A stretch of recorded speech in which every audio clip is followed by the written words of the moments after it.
Ahí A ver, estamos. habilitame para compartir pantalla. Ay, perdón. No. Ahí está. Ahí está.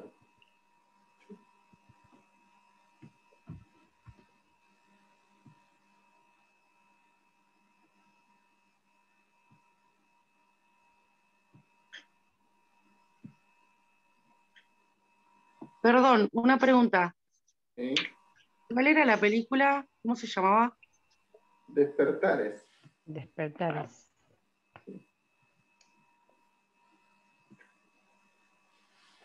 Despertares es una linda película que muestra la catatonía.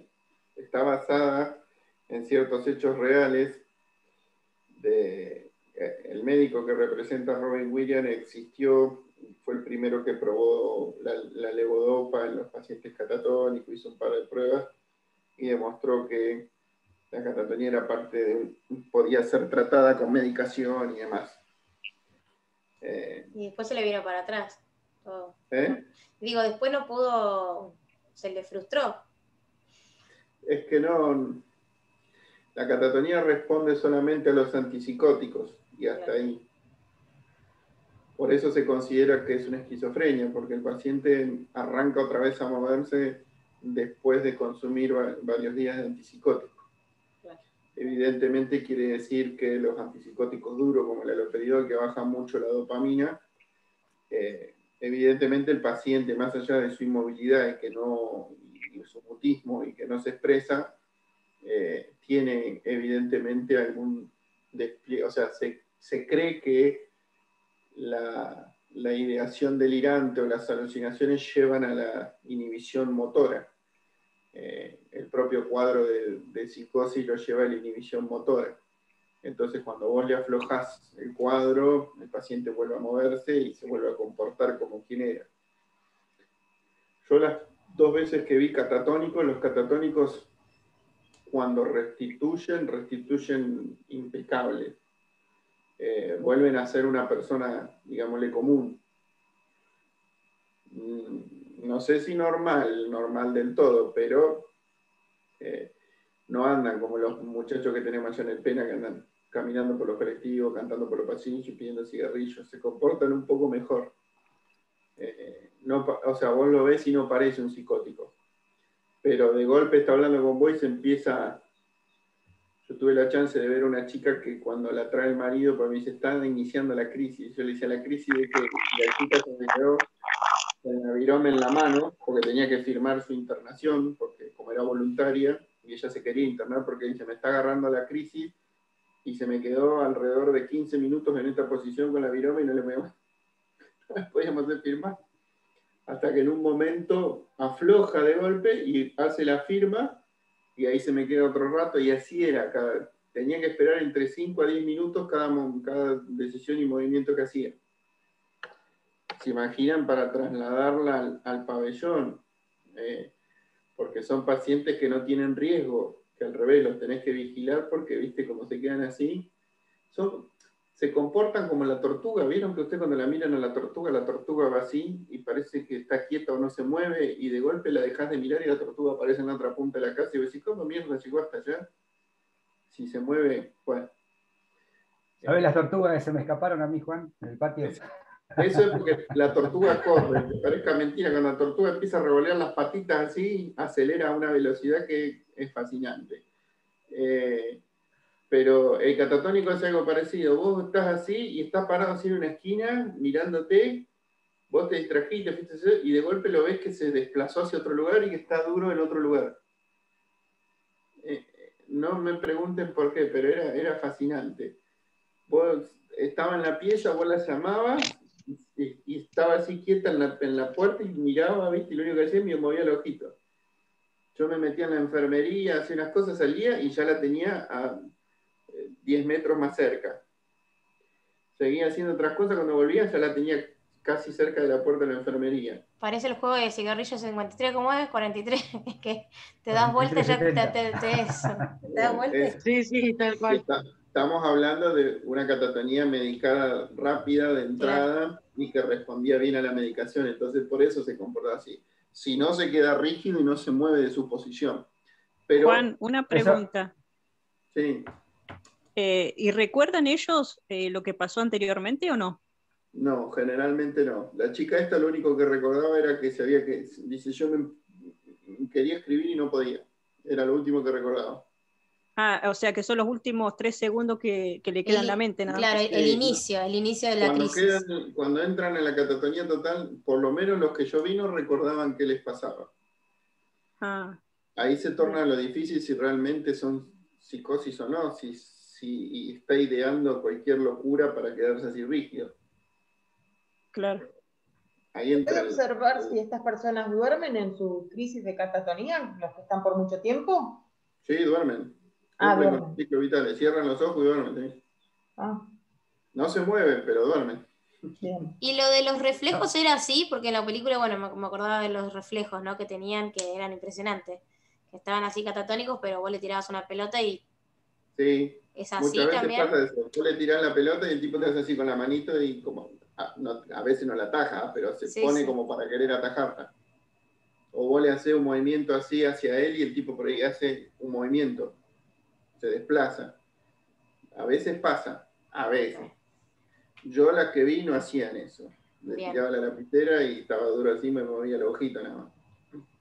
bien. Uno va y dice, uy, a ver cómo será como en la película. Te estabas haciendo el Robbie Williams. No funcionaba.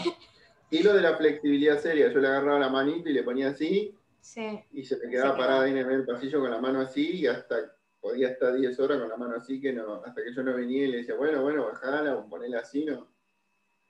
Es como un muñeco de cera, vos lo podés mover. Y Pero no le dolía nada. Podés llegar una hora así con el brazo es que se se les da calambraba. mucho lorazepam a mansalva para relajarle los músculos, porque se ponen rígidos. Se ponen tipo el parkinsoniano que se empieza a contraer. Por eso Sí, yo cuidaba un PC que se le ponían mucho los músculos, viste, muy duros, lo teníamos que elongar y eso porque se le ponía, no podía caminar casi, entonces sí, le pero teníamos que hacer vos todo tenés en ese tipo cuenta de que movimientos. la parálisis cerebral es un daño neurológico real. Acá no hay ningún daño neurológico. Esta es la magia del cerebro decidido a comportarse Misterio. así. Es el misterio a resolver. Bien, fíjense que describe negativismo extremo o mutismo. Bueno, mutismo porque no habla. El negativismo extremo es porque a veces no está la flexibilidad seria esta en sí, sino que cuando yo le quiero levantar la mano, el tipo me la lleva para el otro lado. O cuando yo le digo, bueno, vamos, levantate y lo quiero empujar de la silla, el tipo se pone rígido así y no hay manera de lo empujar para adelante y el tipo hace fuerza y no quiere. Eso se considera que se está negando al movimiento que vos le estás pidiendo. Y las posturas extrañas, bueno, eso es lo que yo le decía, se sientan, quedan así mirando para arriba y vos decís, ¿qué hace sentado así, todo de costado, retorcido, mirando para arriba y así puede estar todo el día? Y ecolalia y ecopraxia es porque cuando quieren repiten frases o repiten algún movimiento que vos hiciste. Bueno, cuando salimos de esas tres, que son las estándares, aparece como siempre clasificaciones como tipo indiferenciado.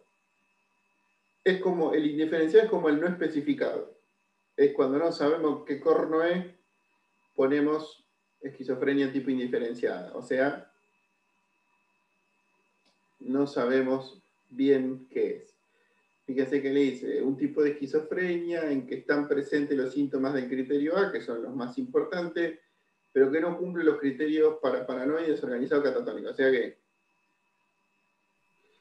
O sea, no está encasillado en ninguno. O sea, es como... pongámosle que, a ver, no tiene crisis catatónicas, pero tiene ideaciones delirantes, pero no son paranoides, o sea, delira con otras cosas y no son persecutorias. Por ahí tiene desorganizado el pensamiento y tiene una alucinación, pero no, imagínense una combinación donde no se le desordena lo conductual, como el desorganizado y el lenguaje, se le desordena la ideación y la sensopercepción, o sea, tiene alucinaciones y tiene ideas delirantes, pero no son de tipo persecutorio. O sea, es como un paranoico sin que lo persigan. A veces pasa, te encontrás con psicóticos de ese estilo, que no están desorganizados como el clásico, no tienen esas alteraciones conductuales, anímicas, y en el lenguaje y demás, se comportan más como el paranoico, pueden hablar fluido dentro de todo, seguir una idea, pero te dicen que el ovni que viene, que aterrizó el otro día en la casa, los marcianos le trajeron un sachet de leche y él va a plantar esa leche y con eso va a salir una vaca y la vaca va, y voy a decir, y por ahí escucha que alguien, que el marciano le habla, o que la abuela le habla, o que la voz que tiene, que no sabe bien quién es. Y ese tipo es muy difícil porque no está la ideación paranoide, no está desorganizado como el otro totalmente y no está catatónico. O sea, un altísimo porcentaje de los psicóticos son así. El mayor porcentaje de la psicosis se expresa como paranoia. O sea, el tipo paranoide es el más común de todos. Había una película con respecto a eso que era Hombre mirando al sudeste, ¿puede ser? No, Hombre Era mirando al medio, sudeste, era Hombre medio mirando extraña al la película. sudeste es una película que te plantea un personaje que vos no sabés si es un psicótico o no, que Pareciera un extraterrestre en serio. sería un psicótico que no clasifica en ninguno de estos tres rubros, que te entra la duda si es un extraterrestre o no, pero la película en el fondo está apuntada para que vos analices la psiquiatría de esa época. Hay una frase fundamental ahí vos fíjate que siempre todas las tomas en el psiquiátrico, en los exteriores son siempre a media luz, todo es oscuro, nunca le ves bien la cara a los personajes, estás todo como medio en la sombra. Hay una charla fundamental del director del hospital con él, que, no sé, el apellido de él, no me acuerdo si era, pongámosle Martínez, y él le dice, mire Martínez, si usted cree que va a curar a alguien, está equivocado. Nosotros no curamos a nadie, tratamos a la gente y hacemos lo que podemos. Como diciéndole, si usted vino acá a curar a los enfermos mentales, se equivocó. También mostraba un poco la rigidez y el maltrato de una época. Ves los laboratorios de anatomía patológica, donde los pacientes fallecidos eran desmembrados y utilizados para hacer estudios histopatológicos. Esto muestra el ocaso de una época. El psiquiatra es un tipo que anda en una renoleta, con el pelo volado, chupa alcohol, esto medio extraño el enfoque de la película, pero bueno. Igual que ahora, Juan. ¿Eh? Igual que ahora. Está mejor, por la renoneta nada más. está mejor lograda la película que supuestamente la acusan de plagio de Hombre mirando al sudeste, que se llama K-Pax, con Kevin Spacey. Está mucho mejor hecha y mucho mejor enfocada, porque ahí sí verdaderamente plantea un psiquiatra mandándole un paciente a su colega, diciéndole que no sabe qué hacer con ese paciente, y el colega lo toma en el psiquiátrico y lo mete y empieza a ver que ese paciente le ayuda a mejorar a otros pacientes. Eso es lo interesante de la película que muestra cómo un psicótico puede ayudar a otros psicóticos. Y que el psicótico en un momento lo hace dudar a él si verdaderamente era un extraterrestre o era un chiflado más que estaba ahí adentro. Es muy interesante esa película. Si ustedes quieren ver una película que hace bastante buena descripción de una esquizofrenia paranoide, tienen que ver Una mente brillante, la del matemático de John Nash. Está bastante edulcorada, pero está muy interesante esto de que él habla con los otros personajes, tiene 2 o 3 personajes con los que siempre habla, y las conspiraciones que arma, y todos los desastres que hace, y cómo vos vas siguiendo una realidad que no es una realidad, y te muestran otra realidad. Esa película es interesante para entender qué es una esquizofrenia paranoide. Pero eso fue un caso verídico encima. Sí, ese tipo existe y ganó el premio Nobel de Matemáticas, porque él describió la teoría de equilibrio del mercado. sea, Incluso eso, buscaba códigos por todos lados, ese era sí. el problema que él tenía. Ahí Bueno, te muestra también que la película Siniestra, ¿eh? que el tratamiento de la isla siniestra, Ah, sí, La isla con también. siniestra, todo el- sí. La isla siniestra también habla bueno, sobre un perfil de la psicosis, pero es tan mala la película y tan obvia y tan pedorra que a los 10 minutos te das cuenta de dónde va la película. está tan Para mí, mala. yo me senté, y primero que es de Martin Scorsese y son películas que empiezan y no sabes cuándo terminan, con mucha música fuerte de fondo y diálogos interminables y personajes con miradas que nunca terminan y movimientos insólitos y que te querés ir del cine porque si ya llevo 3 horas 23 acá y no pasó nada. José Eh, se nos llevó. muestra, me parece mucho más dúctil y entretenida La mente brillante para ver una esquizofrenia paranoide y entenderlo un poquito. Está buena esa. Después, si quieren, les mando algunas películas recomendables para entender, que tienen cierta seriedad para entender algunas patologías. Sí, estaría bueno que mandes eso, sí. Dale. Hay una película muy interesante sobre adicciones, que yo creo que es la gran película de las adicciones, que es Requiem para un sueño. Esa película muestra la crueldad de las adicciones a todo. ¿Cómo Te se va a llama, mostrar dijiste? Requiem para un sueño.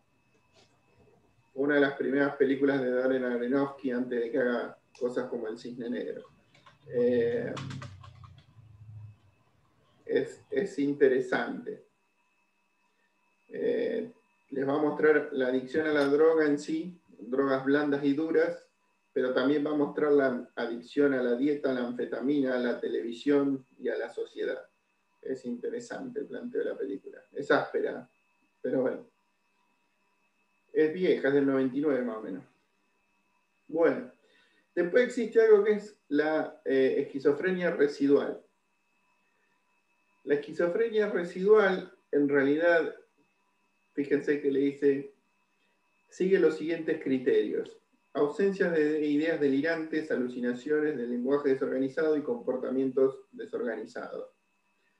Hay manifestaciones continuas de la alteración, como lo indica la presencia de síntomas negativos o de 2 o más de los síntomas enumerados en el criterio A para esquizofrenia. Esto que está medio enroscado se resume de la siguiente manera.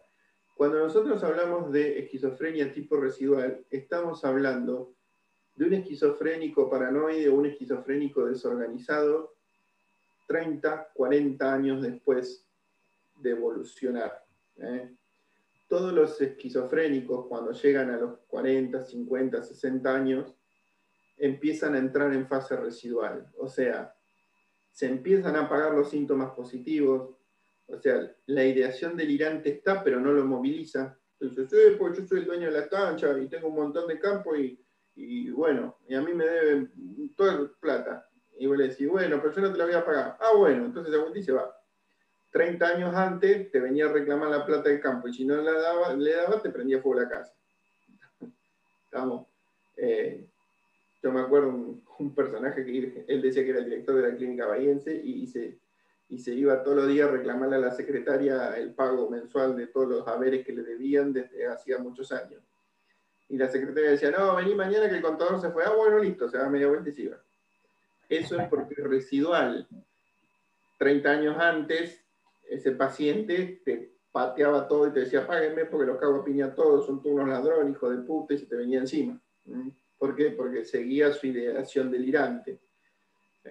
Las alucinaciones por ahí están, pero no lo molestan. O sea, sí, escucha una voz, pero no le da pelota. Es como que empiezan a dominar los síntomas negativos. Se aplana, está todo el día haciendo actividad improductiva, se da vuelta alrededor de la mesa, fuma sin parar, se para en el patio, mira para arriba, vuelve, entra, camina y vos no sabes por qué camina ni para qué. No tiene valores preventivos, no realiza ninguna actividad de la vida diaria, es totalmente automático, tiene obediencia automática. Va a decir, bueno, vamos, Jorge, poné la mesa. Y hasta que vos no le pega el grito y va y pone los platitos así más o menos, pone todo y se sienta a esperar. Se vuelven rutinarios, o sea, si vos le das de comer a las 12 del mediodía y llegan las 12:01, viene y dice, y la comida, y otra comida. Recuerden esto, no hay nada más sincronizado con los relojes que el psicótico. Es genial. A veces, cuando vos esperás a un paciente, la patología lo va a definir. Vos al psicótico le diste turno a las 4 de la tarde, a las 2:30, 3 menos cuarto, estás sentado en el hospital, así, mirándote, y vos le decís, pero Roberto, yo te di turno a las 4, no se preocupe, doctor, yo espero. Se queda ahí, quietito. Se para, da una vuelta, te gira, sale, fuma un cigarrillo, vuelve, pero ahí está. Vamos, es como el ansioso que te va a llegar siempre 5 o 10 minutos antes y no va a llegar nunca a la hora exacta o un poquito pasado. El ansioso siempre te llega antes. Y está esperando así, y al revés el psicótico te dice, ¿ya me toca? No, faltan 10 minutos. Ah, bueno. Pero si me quiere atender antes, me puede atender, te dice el ansioso. Faltan 10 minutos. Bueno, el faltan 10 minutos es parte de la terapéutica, es enseñarle a aprender a esperar. Es lo inverso al psicótico. El psicótico puede esperar toda la vida.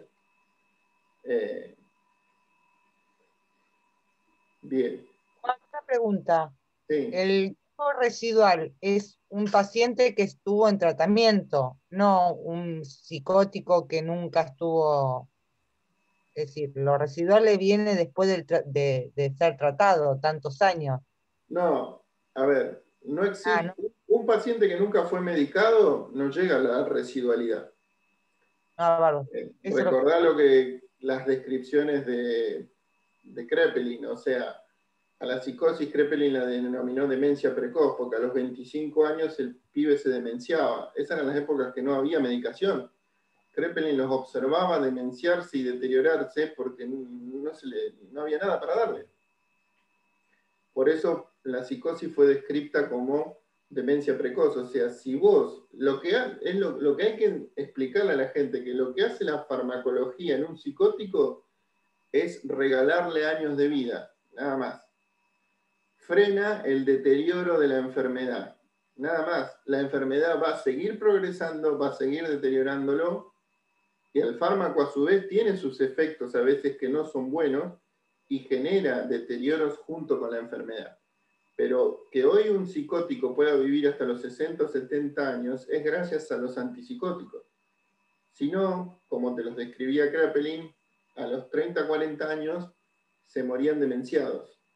Las esquizofrenias, los otros tienen más cuerda, los trastornos delirantes pueden vivir sin medicación, capaz. Pero las esquizofrenias puras que empezaban a los 18 o antes de los 18 años, si empiezan antes de los 18, peor pronóstico todavía. Te llegaban a los 30 y era un abuelito demenciado, estaba así en una esquina sentado perdido y no hablaba, no pensaba, no temblaba, se ponía rígido, y eso era porque no había nada para darle. Por eso todos estos tipos pudieron escribir los tratados que escribieron y pudieron ver los síntomas en vivo de las patologías, porque no había nada para darles. O sea, vos al paciente lo tenías encerrado en una pieza y lo podías observar todo el día, cómo se comportaba, qué hacía, lo sacabas al patio, andaba, iba, venía, y veías cómo se iba deteriorando, porque no había nada para darle. También cuando se te brotaba, así era que había que encadenarlo a la pared, porque rompía todo y hacía un desastre. Esa era la realidad de una época que no es la de hoy. Hoy muchos médicos siempre soñamos con tener la chance de...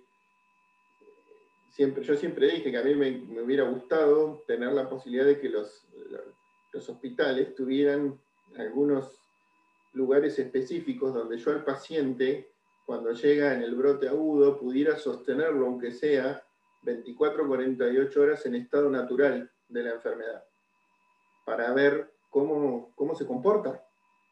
Porque la gran mayoría de nuestros pacientes llegan y les pegan el sablazo, o si no llegan ya medicados y los medican igual, o son pacientes medicados que abandonaron la medicación unos días, y entonces no es el estado natural de la enfermedad. Pero bueno, se imaginan qué me dijeron cuando yo propuse eso, ¿no? Me mandaron a freír churros. Yo hubiera sido feliz en la época de estos muchachos. Pero bueno, yo creo que nosotros hoy en la modernidad no tenemos la chance de ver a un paciente en estado puro. Muy pocas veces podemos acceder al estado puro de una enfermedad, sobre todo de la psicosis, que es las otras sí accedemos al estado puro.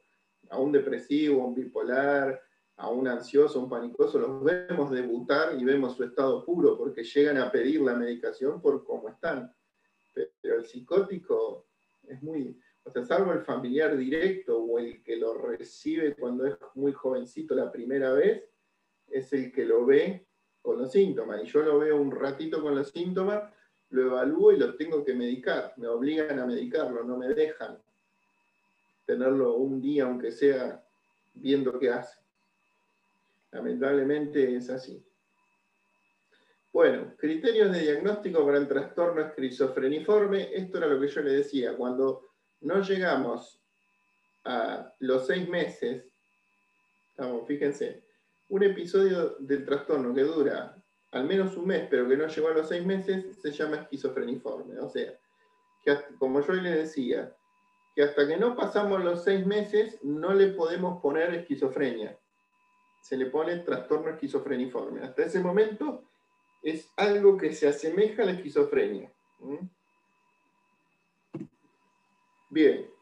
Después surgen estos muchachos que son los trastornos esquizoafectivos. Este es otro tipo de psicosis. Los criterios, fíjense que le dicen que hay un periodo continuo de enfermedad durante el que se presenta en algún momento un episodio depresivo mayor, maníaco mixto, simultáneamente con síntomas que se cumplen para el criterio A de la esquizofrenia. O sea, tenemos una persona que tiene los criterios A de la esquizofrenia, o sea que puede tener alucinaciones, puede tener ideas delirantes, desorden conductual, y los síntomas negativos, la anedonia, la bulia, la logia, lo demás, pero eso se mezcla con depresión o con manía, o mixto. Por eso van a ver que a estos se los clasifican tipo bipolar o tipo depresivo. O sea, es un psicótico que tiene una alteración muy severa en el estado de ánimo. O se viene muy abajo y se deprime y se quiere morir y demás, y se comporta como un depresivo, o fluctúa entre la manía y la depresión. Se pone pum para arriba y dice, es que se pudra todo, estoy re contento, alegría, alegría, Dios me ayudó, soy el Salvador, y te sale corriendo por los techos, de lo bien que se siente, y de golpe se viene abajo. O sea, hay un movimiento anímico muy marcado que el psicótico no tiene. El psicótico, acuérdense que generalmente suele ser aplanado en su afectividad. Tiene su cara de póker y a lo sumo se ríe así sin criterio de la nada, hace una risa espontánea o un llanto espontáneo y no pasa de eso. Acá estamos frente a alguien que se moviliza afectivamente de manera brusca, como si pareciera un depresivo o pareciera un maníaco.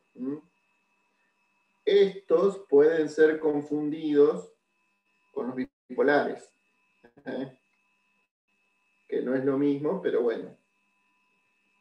Después le dice, durante el mismo periodo de enfermedad ha habido ideas delirantes y alucinaciones durante al menos 2 semanas en ausencia de síntomas afectivos acusados. Bueno, esto es que se intercalan, ¿no? Los criterios principales A, que son ideación delirante y alucinación, por 2 semanas, ahí se está comportando como un psicótico, porque no hay síntomas afectivos.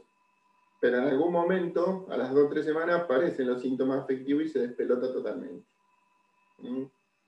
O sea, el esquizoafectivo es un esquizofrénico que tiene, o un psicótico que tiene mucha movilización afectiva, tanto para arriba como para abajo.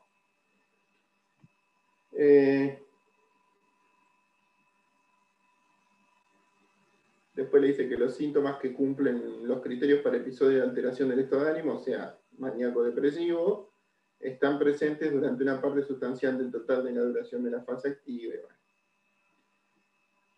No se produce por sustancias ni enfermedad médica. Bien, después entramos en otro tipo de psicosis que es el trastorno delirante. El trastorno delirante son los psicóticos de mejor pronóstico y son los psicóticos que nunca se internan y son los psicóticos que siempre se nos escapan. Son los psicóticos más reales o más ubicados en la realidad y de mejor funcionamiento. O sea, estos tipos, fíjense que dice ideas delirantes no extrañas, o sea, sus delirios, como yo les decía, son basados en la realidad. Son basados en cosas que yo puedo comprobar o demostrar o aceptar como que pueden pasar. Y nunca tiene los criterios A de la esquizofrenia. O sea, no despliega alucinaciones o ideas delirantes extrañas. Estas que... La diferencia ahora vamos a ver entre un delirante tipo paranoide y un verdadero... O sea, un esquizofrénico paranoide y un delirante paranoide, que es el verdadero paranoico. Estos tipos ustedes tienen que pensar que solamente se moviliza su ideación. El resto de sus funciones son normales. Es una persona normal. Va a charlar con vos de fútbol, se va a casar, va a tener hijos, va a trabajar, va a estudiar, y donde vos le tocas el tipo de ideación delirante, ahí se arma el despelote. Pero funcionan en la sociedad, por eso esto es muy difícil detectarlos.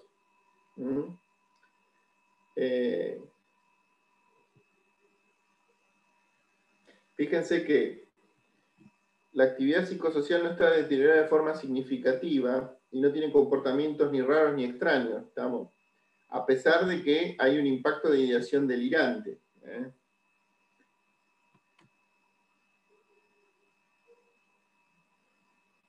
Fíjense que estos se movilizan también a nivel afectivo. No como el esquizoafectivo, que se desordena, sino que la afectividad, porque estos se enojan, se irritan, se entristecen, o demandan, o reclaman. Bien. Y acá se los define. Uno de los tipos es el erotomaníaco. Trastorno delirante erotomaníaco. Fíjense que le dice, son ideas delirantes de que otra persona, generalmente de estatus superior, está enamorada del sujeto. Este es el que se enamora de otra persona y este es el clásico acosador. Cree que la otra persona está enamorada de él. O sea, es un acosador en el buen sentido porque pobrecito tiene su alteración. No es un acosador perverso, que es otra cosa. Termina siendo un acosador, ¿por qué? Porque cree que la persona X, que generalmente es una persona que no tiene nada que ver con él, está enamorado de él y lo sigue para todos lados, tanto un hombre como una mujer. Y le investiga la vida y sabe qué hace y sabe todo sobre la otra persona y se le aparece en el trabajo y le hace algo, o va y se le aparece en la casa y la persigue por todos lados, le empieza a acosar de diferentes maneras, le manda cartitas, mensajes, qué sé yo, hasta que la otra persona le dice, bueno, pará, pero... Y él en ningún momento la idea se rompe. Acuérdense que las ideas delirantes no se rompen, en ningún momento puede reconocer que la otra persona no tiene nada que ver con él. Bien, después está el delirante grandioso, o de grandiosidad, que, fíjense que las ideas delirantes de exagerado valor, poder, conocimiento, identidad, bueno, con una divinidad o con una persona famosa. Este es el amigo del presidente o el ayudante de Cristo. Vamos.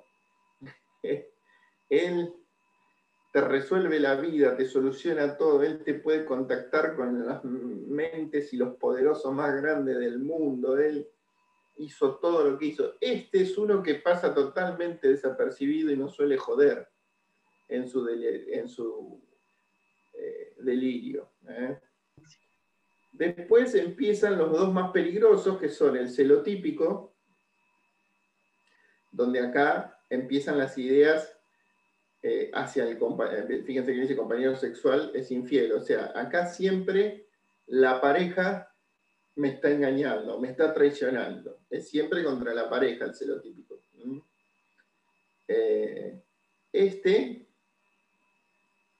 Se puede poner peligroso con la pareja. No le va a hacer más daño que a su pareja.